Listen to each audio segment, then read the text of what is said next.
पार्वती प्रियपुत्राय गणेशाय नमो नमः। নমস্কার, সকলকে স্বাগত। শুরু করছি জ্যোতিষ অনুষ্ঠান হিতৈষী। আজ আলোচনা করব মকর রাশি ফেব্রুয়ারি 2026 কেমন যাবে।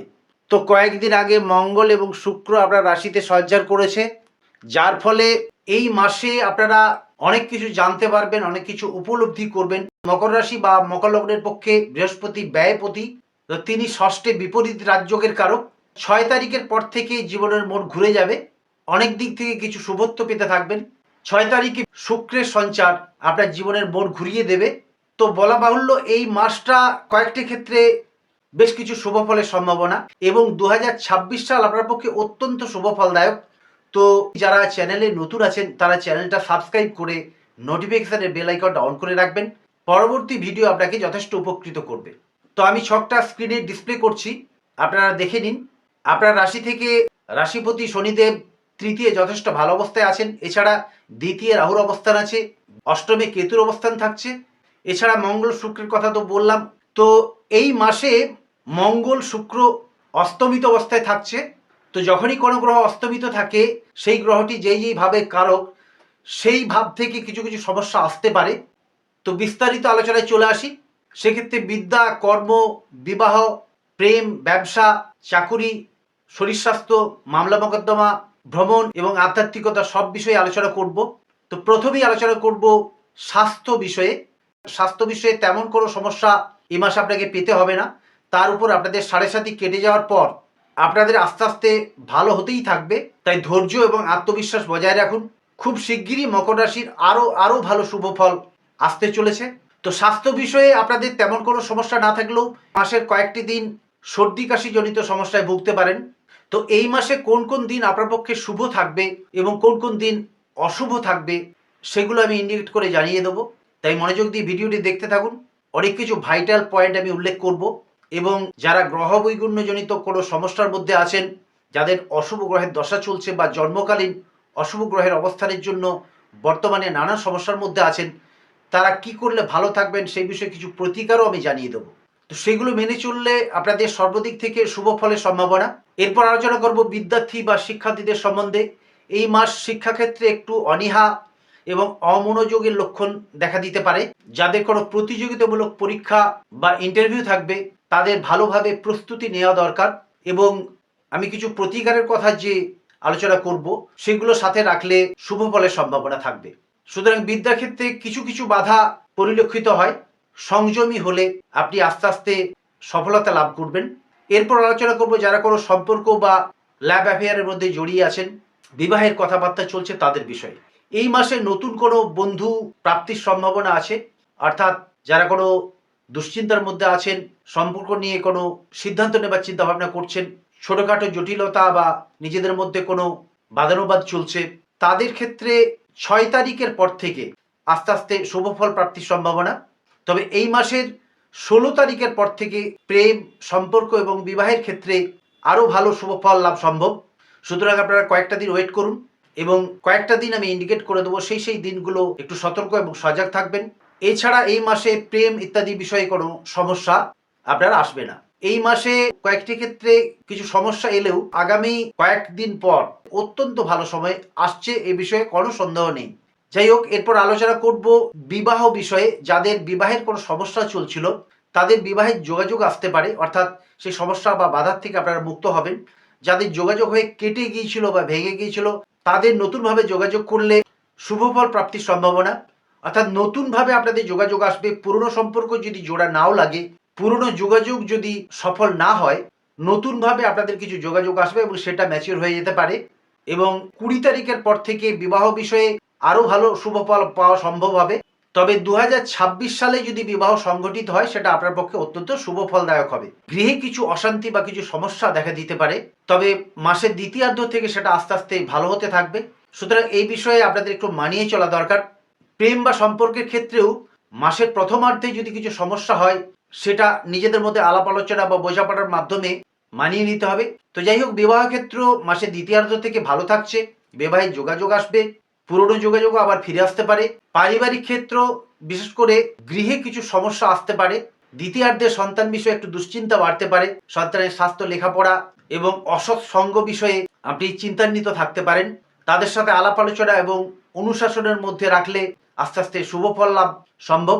এই মাসে ভ্রাতা ভগ্নীর সাথে সম্পর্ক তুলনামূলক ভালো থাকবে। যদি কোনো মনোমালিন্য থাকে, পারিবারিক কোনো বিবাদ থাকে, সম্পত্তি বিষয়ে কোনো সমস্যা থাকে, সেগুলো এই মাসে সুরাহা হয়ে যাবে। এবং 6 তারিখের পর থেকে আপনার শত্রু নাশ হতে থাকবে। শত্রুরা যতই উৎপাত করুক এবং মাথাছাড়া দিক, তারা আস্তে আস্তে প্রশমিত হবে। তবে এই মাসে পিতা মাতার স্বাস্থ্য বিষয়ে একটু দুশ্চিন্তা আসতে পারে, সেই বিষয়ে সজাগ এবং সচেতন থাকবেন। অর্থাৎ গৃহ বিষয়ে পরিবারের কোনো সদস্যের স্বাস্থ্য বিষয়ে আপনাকে একটু চিন্তান্বিত করতে পারে। তবে ওভারঅল অর্থাৎ গড়পড়তা মিলিয়ে এই মাস মোটামুটি ভালো থাকবে। তো কর্মক্ষেত্র নিয়ে এবার আলোচনা করি।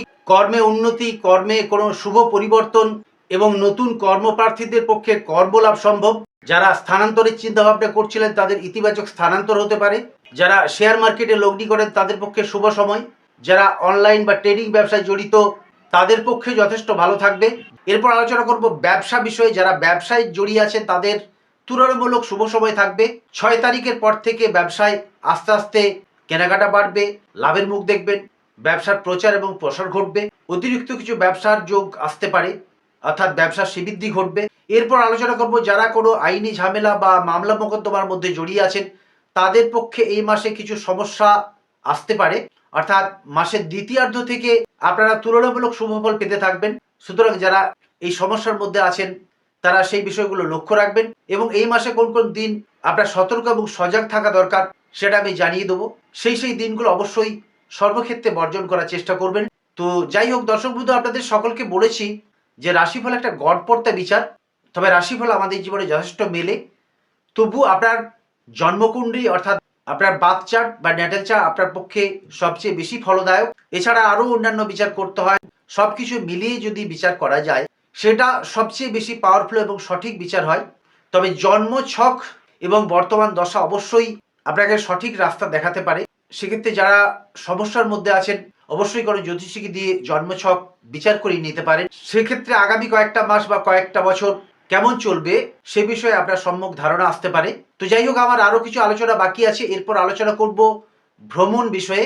যারা ভ্রমণ বা তীর্থ ভ্রমণে যেতে আগ্রহী তাদের ক্ষেত্রে এই মাস তুলনামূলক ভালো থাকছে। তবে এই মাসে ব্যয় বৃদ্ধি হবে, কিছু ঝক্কি ঝামেলার মধ্যে পড়তে পারেন। তাই নিকটবর্তী স্থানে ভ্রমণ আপনার পক্ষে শুভ হলেও দূর ভ্রমণ এড়িয়ে চলবেন। বিশেষ করে এই মাসে কিছু প্রাকৃতিক বিপর্যয় আসতে পারে।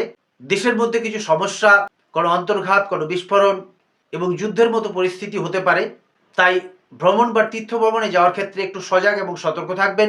বিশেষ করে আমি যে দিনগুলো উল্লেখ করব সেই দিনগুলো অবশ্যই বর্জন করবেন। এছাড়া বাকি দিন আপনাদের পক্ষে শুভই থাকবে। তো আমি আগেই উল্লেখ করেছিলাম কোন কোন দিন এই মাসে আপনার পক্ষে একটু সতর্ক এবং সজাগ থাকা দরকার। এই মাসে 4 তারিখের পর থেকে আপনার শুভ ফলের সম্ভাবনা।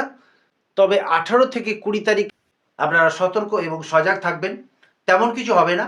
কয়েকটি ক্ষেত্রে কিছু সমস্যা, যাতায়াতকালীন কিছু বিলম্বতা, ঝঞ্ঝাট এগুলো আসতে পারে এবং কর্মেও কিছু বাধা আসার সম্ভাবনা। শরীর স্বাস্থ্য বিষয়েও কিছু সমস্যা আসতে পারে। সর্দি জ্বর, হঠাৎ শরীর খারাপ হওয়া বা অর্থনৈতিক ক্ষেত্রে কিছু লোকসান এগুলো হবার ভীষণ সম্ভাবনা। এছাড়া এই মাসে জন্মকুণ্ডলী স্থিত গ্রহাবস্থানের জন্য যারা সমস্যার মধ্যে আছেন তাদের পক্ষে আমি কিছু প্রতিকার জানিয়ে দিচ্ছি। এই মাসে রামবাসকের মূল, অনন্ত মূল, এই দুটো মূল ধারণ আপনার পক্ষে শুভ ফলদায়ক হবে। নীল, নেভি ব্লু, ধূসর বর্ণ আপনার পক্ষে শুভ ফলদায়ক। এই মাসে যারা ধর্মকর্ম, আধ্যাত্মিক চেতনার মধ্যে জড়িয়ে আছেন তাদের শুভ ফল প্রাপ্তির সম্ভাবনা। সেক্ষেত্রে অনেক এগিয়ে যাবেন, সদ্গুরু প্রাপ্তি হতে পারে, তীর্থ ভ্রমণের সম্ভাবনা থাকছে। তো যাই হোক, এই ছিল মকর রাশি বা মকর লগ্নের বিষয়ে আলোচনা। আপনারা রাশিফল দেখতে থাকুন, পরবর্তী ভিডিওর দিকে চোখ রাখুন এবং যারা চ্যানেলে নতুন আছেন অবশ্যই চ্যানেলটা সাবস্ক্রাইব করে নোটিফিকেশনে বেল আইকনটা অন করে রাখবেন। আর এই ভিডিওটি কেমন লাগলো সেটা জানিয়ে কমেন্ট করতে পারেন। আপনাদের জ্যোতিষ বিষয়ে যদি কিছু প্রশ্ন থাকে তা জানিয়ে কমেন্ট করতে পারেন। এছাড়া যারা রাশি লগ্ন জানতে চান তাদের ক্ষেত্রে বলবো জন্ম তারিখ, জন্ম সময় এবং জন্মস্থান উল্লেখ করে কমেন্ট করবেন। আমি আপনাদের কমেন্টের উত্তর দেব এবং রাশি লগ্ন জানিয়ে দেবো। তো আজকের মতো ভিডিওটি শেষ করতে হচ্ছে। আবার দেখা হবে পরবর্তী ভিডিওতে। সবাই ভালো থাকবেন, সুস্থ থাকবেন। নমস্কার।